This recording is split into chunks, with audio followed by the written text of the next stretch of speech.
அனைவரும் இனிதே வாழ்க, வாழ்க வளமுடன்.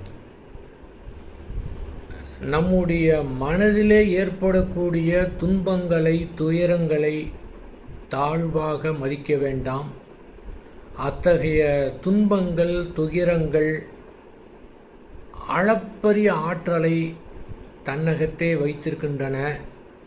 யாரொருவர் இதை சரியாக புரிந்து கொண்டார்கள் என்றால் ஒட்டுமொத்த துயரங்களிலிருந்து விடுபடுகின்றார். இன்பங்கள் ஒருவனை பித்தனாக்கும், துன்பங்கள் ஒருவனை புத்தனாக்கும். துன்பங்கள்தான் ஒருவனை புத்தனாக்குகின்றது. துன்பத்திடம் பயப்படவே தேவையில்லை.